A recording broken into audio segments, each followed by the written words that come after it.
Salam Bapak Ibu Saudara-saudara yang kami kasih dalam Kristus Yesus. Marilah kita mempersiapkan hati kita untuk mendengar firman Tuhan. Khotbah Epistel Minggu tanggal 14 Mei tahun 2023. 10. Mari kita berdoa. Damai sejahtera dari Allah Bapa yang melampaui segala akal, itulah yang akan memelihara hati dan pikiran kita dalam Kristus Yesus Tuhan kita. Amin. Firman Tuhan bagi kita tertulis dalam Yunus 2 ayat 1-10. Demikian firman Tuhan. Dua ucapan syukur Yunus. Berdoalah Yunus kepada Tuhan Allahnya dari dalam perut ikan itu, katanya. Dalam kesusahanku aku berseru kepada Tuhan, dan ia menjawab aku. Dari tengah-tengah dunia orang mati aku berteriak, dan kau dengarkan suaraku. Telah kau lemparkan aku ke tempat yang dalam, ke pusat lautan, lalu aku terangkum oleh arus air. Segala gelora dan gelombangmu melingkupi aku, dan aku berkata, telah terusir aku dari hadapan matamu. Mungkinkah aku memandang lagi baitmu yang kudus? Segala air telah mengepung aku, mengancam nyawaku. Samudra raya merangkum aku, lumut lautan membelit kepalaku. Di dasar gunung-gunung aku tenggelam ke dasar bumi. Pintunya terpalang di belakangku untuk selama-lamanya. Ketika itulah engkau naikkan nyawaku dari dalam liang kubur, ya Tuhan Allahku. Ketika jiwaku letih lesu di dalam aku, teringatlah aku kepada Tuhan, dan sampailah doaku kepadamu ke dalam baitmu yang kudus. Mereka yang berpegang teguh pada berhala kesia-siaan, merekalah yang meninggalkan Dia, yang mengasihi mereka dengan setia. Tetapi aku dengan ucapan syukur akan kupersembahkan korban kepadamu. Apa yang kunajarkan akan kubayar. Keselamatan adalah dari Tuhan. Lalu berfirmanlah Tuhan kepada ikan itu, dan ikan itu pun memuntahkan Yunus ke darat. Demikian jauh pembacaan firman Tuhan. Ibu bapak saudara-saudara yang terkasih dalam Kristus Yesus, tema khotbah kita pada saat ini adalah jangan khawatir tentang apapun juga. Kita melihat dalam firman ini bagaimana Yunus berdoa dan bersyukur kepada Tuhan atas segala rahmat Tuhan yang masih berkenan untuk menyelamatkannya dari maut. Yunus adalah seorang nabi yang diutus oleh Tuhan untuk pergi ke kota Niniwe untuk menyampaikan kepada penduduk kota Niniwe dan berseru tentang kejahatan mereka, supaya bangsa itu bertobat dari segala kejahatannya. Dan Yunus tahu bahwa penduduk Israel dengan kota Niniwe pada saat itu adalah tidak pernah akur, dan mereka selalu bertengkar dan berantem. Ibu bapak saudara-saudara, ketika Allah menyuruh Nabi Yunus ke kota Niniwe, tetapi Yunus melakukan kehendaknya sendiri untuk berangkat ke Tarsis. Hal ini adalah menunjukkan bahwa Yunus tidak setuju dengan apa yang telah disuruh oleh Tuhan kepadanya. Tuhan menuruhnya ke kota Niniwe untuk menyampaikan firman Allah, untuk menyampaikan pertobatan, tetapi justru Yunus pergi ke kota Tarsis. Tentu hal ini adalah satu kesalahan bagi Yunus, karena dia tidak siap dan tidak taat kepada apa yang telah diperintahkan oleh Tuhan kepadanya. Lalu di tengah perjalanan menuju kota Tarsis, bahwa Yunus dipenuhi dengan malapetaka, bahwa kapal yang dia tumpangi hampir hanyut, dan semua nyawa orang terancam yang ada di kapal itu. Lalu dengan singkatnya bahwa Yunus dilempar ke dalam laut. Oleh karena itu bahwa firman ini adalah bahwa dari dalam perut ikan, bahwa Yunus berdoa kepada Tuhan. Di tengah-tengah kesusahan dia berseru kepada Tuhan. Di tengah-tengah dunia orang mati ia berteriak kepada Tuhan. Di tengah-tengah letih lesu, kesusahan, Dan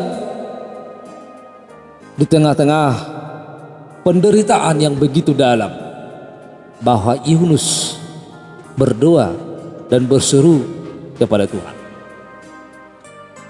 Ibu bapak saudara-saudara yang terkasih, itu yang kita lihat dalam ayat 1 sampai ayat yang ketiga, bahwa Yunus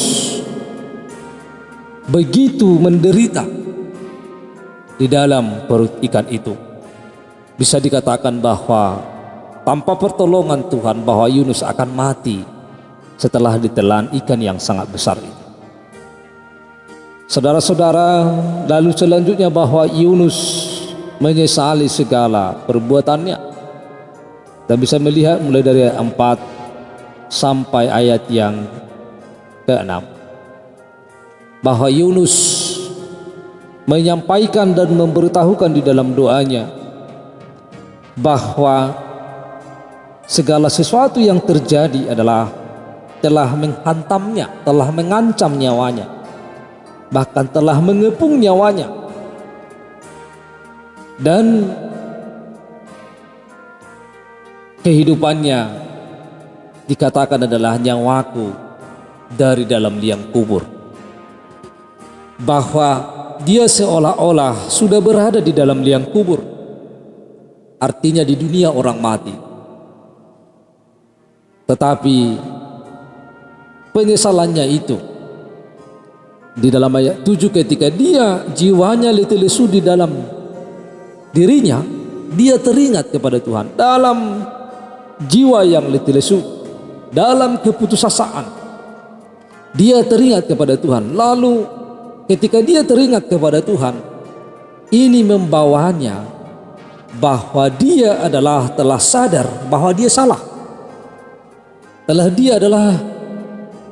Dia telah melawan Allah. Dia telah lari dari suruhan Allah. Sehingga kesadarannya itu membawa dia kepada pengenalan yang sesungguhnya kepada Allah.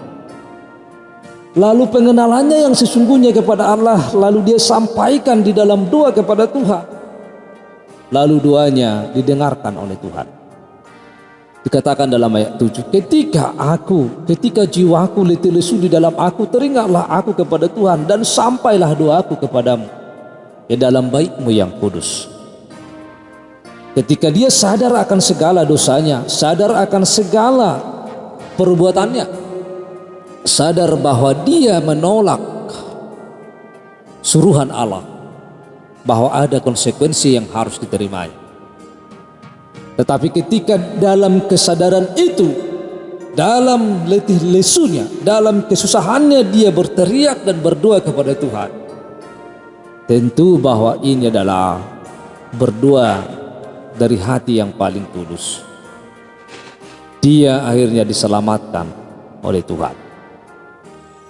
Di ayat 9, tetapi aku dengan ucapan syukur akan kupersembahkan korban kepadamu, apa yang kunajarkan akan kubayar. Keselamatan adalah dari Tuhan. Dari dunia orang mati, dia mengucap syukur kepada Tuhan, dan dia akan membayar seluruh yang dinazarkannya kepada Tuhan. Dan dia mengakui bahwa keselamatan adalah datangnya daripada Tuhan. Saudara-saudara, lalu setelah itu, setelah Yunus berdoa dari dalam perut ikan itu, dari kesusahannya itu, dari penderitaannya di dalam perut ikan, lalu Tuhan berfirman, ayat 10, lalu berfirmanlah Tuhan kepada ikan itu, dan ikan itu pun memuntahkan Yunus ke darat. Artinya bahwa Tuhan menyelamatkannya kembali. Ibu bapak saudara-saudara yang terkasih, kita telah mendengarkan penjelasan singkat tentang Yunus, perjalanan Yunus ketika Allah menyuruh Yunus pergi untuk kota Niniwe. Tentu kita bisa melihat sesuai dengan tema kita, jangan khawatir tentang apapun juga. Pasti ada kekhawatiran bagi Yunus ketika dia mau berangkat ke kota Niniwe. Karena penduduk kota Niniwe adalah orang-orang yang jahat. Karena kejahatannya sudah sampai kedengaran kepada Allah. Pasti dia memiliki kekhawatiran untuk pergi ke sana. Sehingga dia mengambil jalan pintas, mengambil jalan lain untuk pergi ke kota yang lain. tetapi tidak sesuai dengan firman Tuhan, maka kekhawatirannya adalah membuat dia untuk gagal melakukan perintah Tuhan, melakukan suruhan Tuhan. Tetapi setelah Tuhan, kita katakanlah, menyelamatkan dia, ketika dia berseru dan berdoa kepada Tuhan dari dalam kesusahannya, maka Tuhan menyelamatkannya kembali. Maka rasa khawatir itu hilang. Dia tidak dikalahkan oleh rasa khawatirnya lagi untuk pergi ke kota Niniwe. Akhirnya dia pergi ke kota Niniwe setelah dia menyesali segala perbuatan. Ibu bapak saudara-saudara, tentu bahwa sering sekali bahwa kita mengalami kekhawatiran dalam hidup kita, dikarenakan menurut kita bahwa kita harus mencari jalan pintas, walaupun bahwa hal itu adalah tidak pantas. Dan akhirnya bahwa kita terjatuh, akhirnya kita hancur, akhirnya kita letih lesu, akhirnya kita mengalami kesusahan seperti yang dialami oleh Yunus. Saudara-saudara, itu artinya bahwa kita kurang yakin dan kurang percaya akan kuasa Tuhan. Seperti Yunus bahwa kurang yakin dengan kuasa Tuhan sehingga dia tidak pergi ke kota Niniwe. Dia dilingkupi oleh rasa khawatirnya sehingga dia tidak mampu melakukan kehendak Allah. Oleh karena itu bahwa kita harus betul-betul yakin dengan segala rencana Allah. Kita harus yakin dengan firman Allah sehingga rasa khawatir akan bisa kita hilangkan dari kehidupan kita. Karena Tuhan yang mengatur segalanya. Sekalipun kita merencanakan ini dan itu, tetapi Tuhanlah yang akan menentukannya. Oleh karena itu bahwa kehidupan kita tidak ditentukan oleh kita sendiri, tetapi Tuhan yang akan menentukannya. Maka tentang makanan, minuman, tentang masa depan, kita tidak perlu khawatir. Yang penting bagi kita adalah bahwa kita melakukan yang terbaik bagi Tuhan, bahwa kita melakukan sesuatu yang paling baik kepada Tuhan. Kita melakukan pekerjaan kita dengan baik. Apa yang bisa kita lakukan, mari kita lakukan. Kita tidak perlu khawatir apakah Tuhan memberkati kita atau tidak, apakah Tuhan menolong kita atau tidak.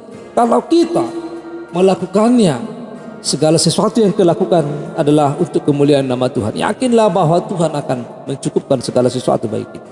Tuhan akan menolong kita, Tuhan akan memberi kita kekuatan dan hikmat untuk melakukan semuanya, sehingga kita memperoleh dan kita diselamatkan dari kesusahan kita. Karena itu Bapak Ibu Saudara-saudara yang terkasih dalam Kristus Yesus, bahwa dua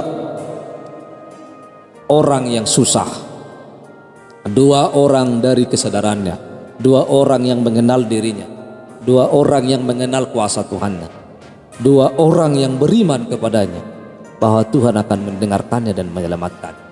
Oleh karena itu Tuhan akan menyelamatkan kita dari segala persoalan yang terjadi kalau kita benar-benar dapat berdoa kepada Tuhan dari kesusahan kita. Maka panggillah Tuhan dalam kesusahan kita. Tidak perlu khawatir tentang apapun, tetapi serahkanlah segala kekhawatiran, segala kekhawatiran kita kepada Tuhan, supaya Dia yang menanggung segala kekhawatiran kita. Karena Tuhan mampu menolong, mampu untuk mengeluarkan kita dari masalah yang besar, dan Tuhan memberikan kekuatan kepada kita untuk melakukan segalanya itu. Amin, kita berdoa. Tuhan Allah Bapa kami yang di surga, kami telah mendengar firman-Mu. Biarlah kuasa Roh Kudus-Mu yang terus menyertai kami untuk mendengar firman-Mu dan melakukan firman-Mu, sehingga kami tidak khawatir dan kami tidak lari dari segala perintah-Mu dalam hidup kami, supaya kami senantiasa hidup sesuai dengan firman-Mu. Dalam nama Kristus Yesus kami telah berdoa. Amin.